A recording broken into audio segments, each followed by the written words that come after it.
El Señor esté con vosotros.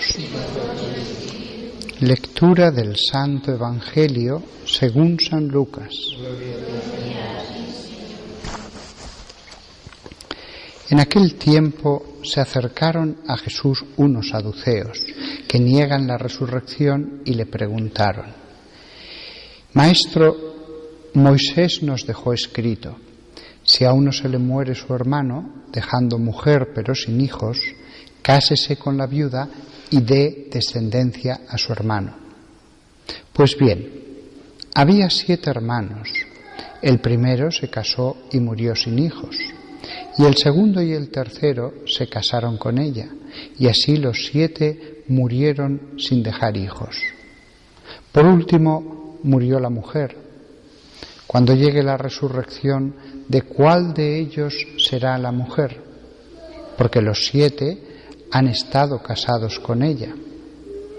Jesús les contestó: en esta vida hombres y mujeres se casan, pero los que sean juzgados dignos de la vida futura y de la resurrección de entre los muertos no se casarán. Pues ya no pueden morir, son como ángeles. Son hijos de Dios, porque participan en la resurrección. Y que resucitan los muertos, el mismo Moisés lo indica en el episodio de la zarza, cuando llama al Señor Dios de Abraham, Dios de Isaac, Dios de Jacob. No es Dios de muertos, sino de vivos, porque para Él todos están vivos.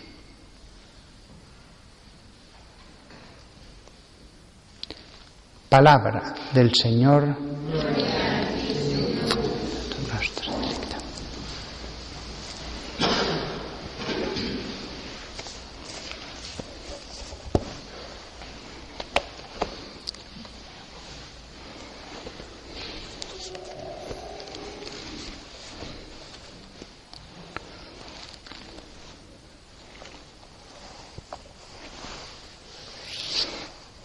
Algunos saduceos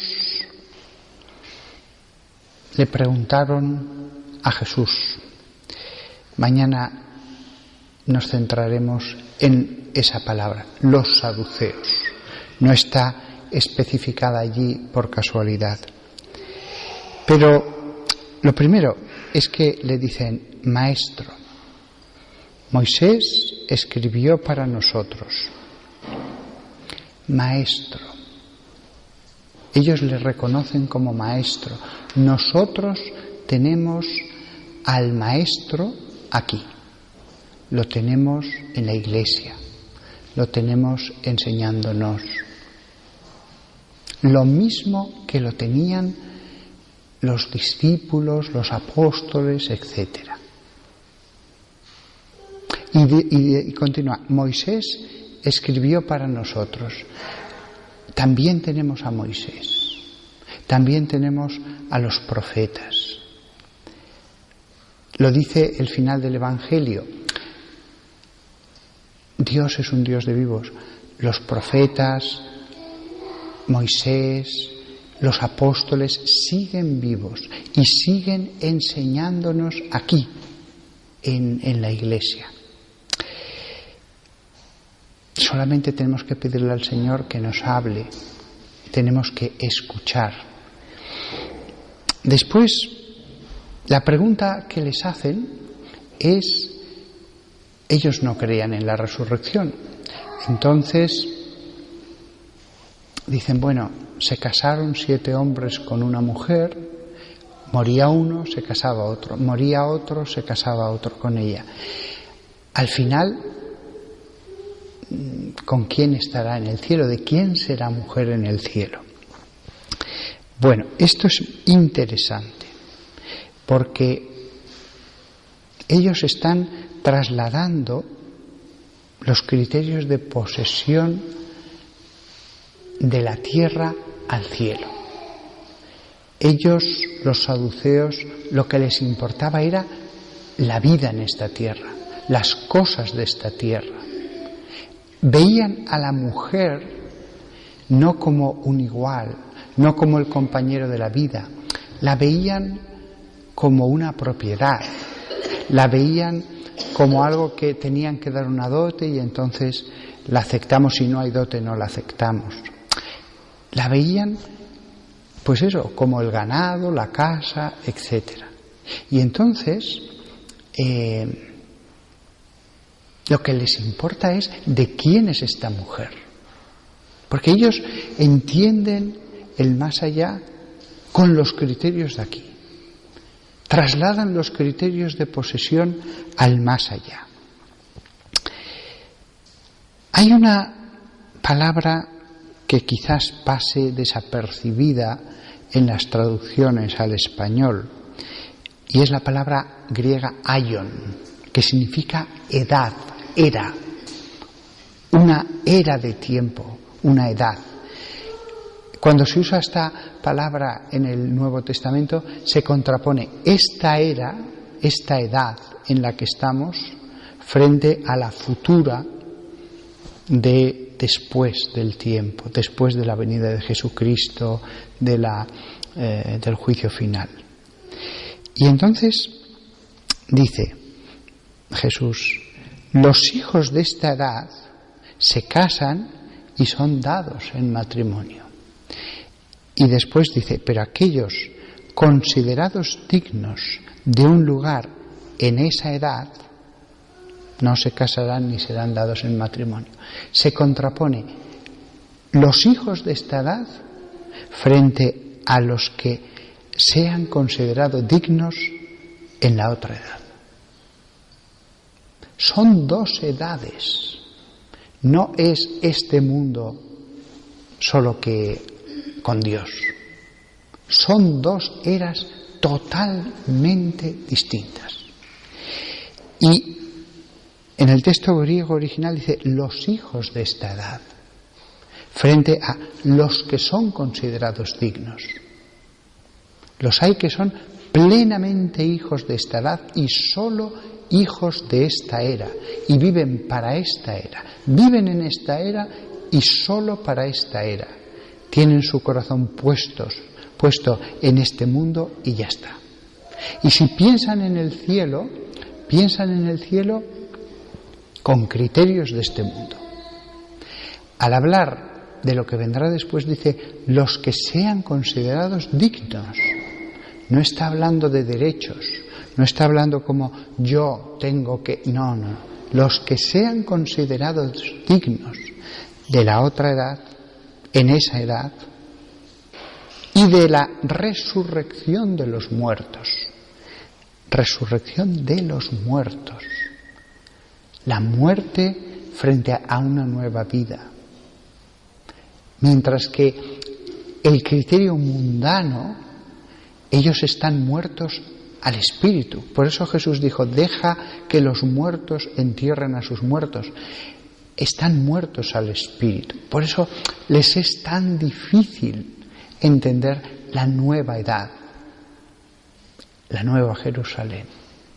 Fijaos qué contraposición sencilla, pero en la que debemos meditar, porque a todos nosotros nos viene a la mente, se nos contamina la mente con criterios mundanos hasta en las cosas más santas. Después, el otro aspecto en el que me quería fijar es, Jesús dice, serán, dice aquí, como los ángeles. La traducción literal sería de isangeloi, serán igual que los ángeles. Ángeles en griego es angeloi. Is es un prefijo que significa igual, pues los llama serán isangeloi, iguales a los ángeles. Las traducciones suelen decir como los ángeles porque evidentemente la esencia de un alma humana es distinta de la esencia de un ángel. Y entonces, para que la gente no piense que los ángeles en realidad son humanos transformados en ellos, se suele decir serán como los ángeles. Pero Jesús insiste en esta igualdad. Isangeloi, serán iguales a los ángeles. Después dice, los llama hijos de Dios. Y por último, hijos de la resurrección. 3 cosas se refiere a los que estén en esa edad. Iguales a los ángeles, hijos de Dios. Luego otros, en el fondo, los que no lleguen al reino de los cielos no son hijos de Dios. Jesús llama a algunos hijos del diablo. Y por último, hijos de la resurrección. Son hijos de la resurrección de Cristo. Mientras que los muertos en el espíritu, pues no tendrán la resurrección de la vida. Tendrán una resurrección del cuerpo, pero no del alma. El alma seguirá tan muerta espiritualmente como cuando estaban en esta edad. Estos 3 elementos que dice Jesús, ninguno es en vano. Todos deben ser meditados. Isangeloi, igual a los ángeles, hijos de Dios, hijos de la resurrección. Cuando a veces vemos el cristianismo que tienen algunas personas, no es de los que viven la filiación divina, el ser hijos de Dios. No. Y por eso no son hijos de la resurrección, ni la esperan, ni la desean, ni viven para ella. Su cristianismo es para este mundo. Su cristianismo es para vivir bien aquí en la tierra. Que Dios me resuelva los problemas. Y lo último que me quería fijar, las últimas palabras de Jesús. Cuando dice, y el hecho de que los muertos se levantan de nuevo, fue mostrado a Moisés mismo, lo mostró en Moisés mismo en la historia sobre el arbusto. El misterio de Dios. Jesús menciona al final de esta enseñanza a aquellos saduceos y todos los que estaban allí, el misterio del arbusto ardiente, el misterio de Dios. Frente a todo eso que acabo de decir, esa visión humana, el misterio de Dios, grandioso. Moisés, descálzate porque estás sobre tierra sagrada. Continúa Jesús, el misterio, la historia sobre el arbusto, donde Él habla del Señor como el Dios de Abraham, el Dios de Isaac y el Dios de Jacob. Él habla del Señor, Dios como Señor.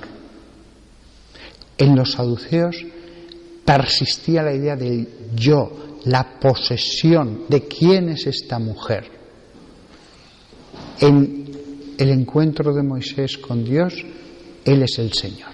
Y por eso Jesús lo menciona, el Señor. Él habla del Señor.